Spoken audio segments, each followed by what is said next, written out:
एक बार भगवान नारायण और माता लक्ष्मी लोगों की परीक्षा लेने के लिए ठंड के मौसम में और मूसलाधार बारिश हो रही थी। संध्या में बूढ़े स्त्री और पुरुष के रूप धारण करके पृथ्वी की ओर निकल पड़े। नगर के एक धनी सेठ के द्वार पर जाकर वो फाटक खटखटाने लगे। दरवाजा खोलकर सेठ जी ने जब उन्हें देखा तो बिगड़ कर बोला, अरे कीचड़ से सने पांव से सारे दालन में मिट्टी फैला दी, भागो यहाँ से। सेठ जी, हम इस रात कहाँ जाएं?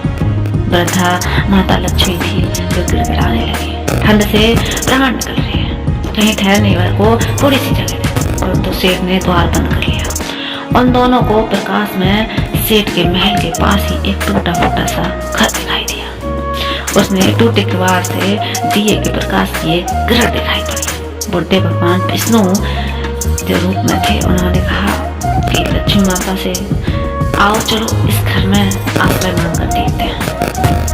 तो बूढ़ी माता लक्ष्मी ने कहा, जब इनके बड़े सेठ ने अपने यहाँ स्थान नहीं दिया तो ये कंगाल क्या देगा? और ठहरने को जगह मिल भी गई तो रात भर ओढ़ने और बिछाने के लिए फटे भींगे कपड़ों में तो प्राण ही निकल जाएंगे। और विष्णु जी बोले, कुछ भी हो, मुझसे तो अब और चला नहीं जाता। और उन्होंने आगे बढ़कर द्वार थपथपा दिया। दूसरे ही क्षण हाथ में दिया थामे मैटी फटी साड़ी पहनकर एक स्त्री ने द्वार खोल दिया। उन दोनों की दशा देखते ही वह करुणा भरी स्वर में बोली, हाय हाय, आप लोग इस अंधेरी रात में कहाँ भटक रहे हैं? आइए आइए, भीतर आ जाइए। उन्हें सहारा देकर वह भीतर ले गई। छोटी सी कोठरी में 2 फूटी फूटी चारपाइयां थी। उनमें से एक को खाली करके स्त्री ने उनसे बैठने को कहा।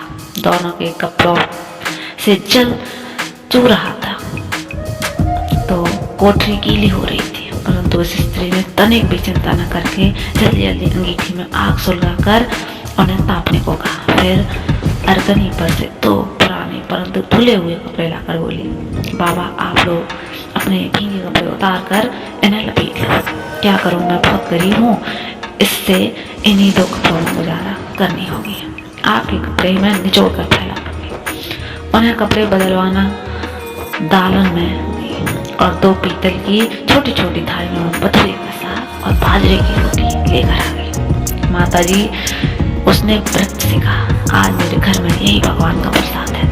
मुझे बहुत दुख है कि ना तो घर में घी है और ना ही दूध और न चीनी। कोई बात नहीं बेटी, हमें तो यह भोजन बड़ा स्वादिष्ट लगेगा। वे दोनों खाते हुए बोले। थोड़ी देर में उस स्त्री का पति भी आ गया। वह बेचारा भी रोजगार की तलाश में दिन भर घूमकर अब थका हारा लौटा था। पत्नी ने अतिथियों को भोजन खिलाने के बाद चुपके से द्वार पर ही अपने पति को सब बता दिया। सुनकर वह भी बड़ा प्रसन्न हुआ। उन दोनों वृद्धों को देखकर उन्हें तो खाट पर सुलाया और खुद दोनों एक फटा तार तोड़कर धरती पर लेट गए।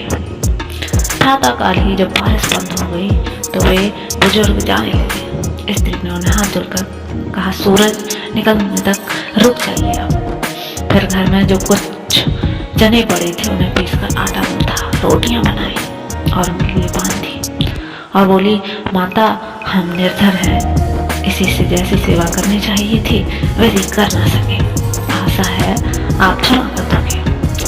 बूढ़ी तो माता लक्ष्मी थी भेष में। उन्होंने उत्तर दिया, बेटी हम गरीबों की जो सेवा तूने की है उसका फल तुझे भगवान अवश्य देंगे। आज तू जो चीज छुएगी वह दिन भर खाली ना होगी।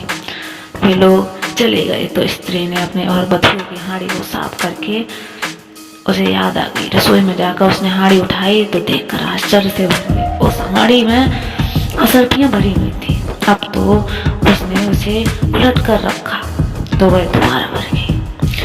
असरपियों को उठाकर रखती और हांडी में दूसरी भर जाती। दिन भर में उसने कोठरी असरपियों से भर गई।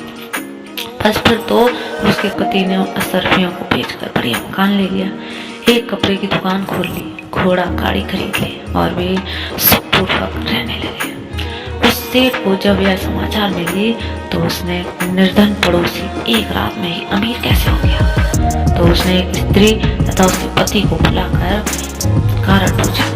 स्त्री ने सफलतापूर्वक सब कथा सुना दी। अब तो सेठ और सेठानी को रात दिन यही चिंता रहने लगी कि किसी प्रकार से कारामाती बुड्ढा हो गया तो वे भी घर असर से प्राप्त कर लें।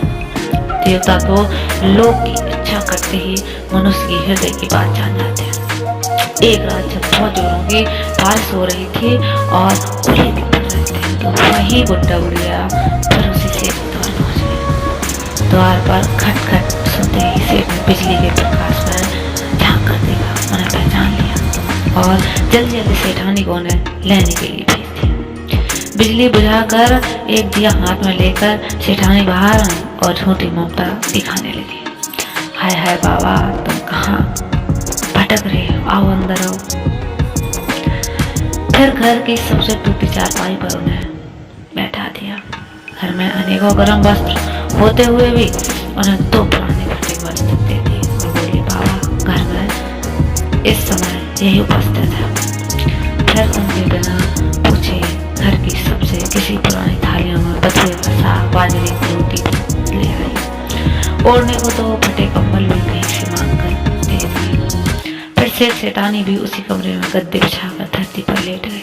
सवेरे अंधेरे ही जब दोनों बुजुर्ग जाने लगे तो सेठानी ने चना पीसकर रोटी बनाई और उनके लिए बांध दी और बोली, माता हम बड़े दरिद्र हैं, आपकी सेवा न कर सकेंगे, आशा है आप हमें क्षमा जरूर करेंगे। बुढ़ी ने बोला, बेटी जैसी सेवा तूने की उसका फल तुझे भगवान देगा।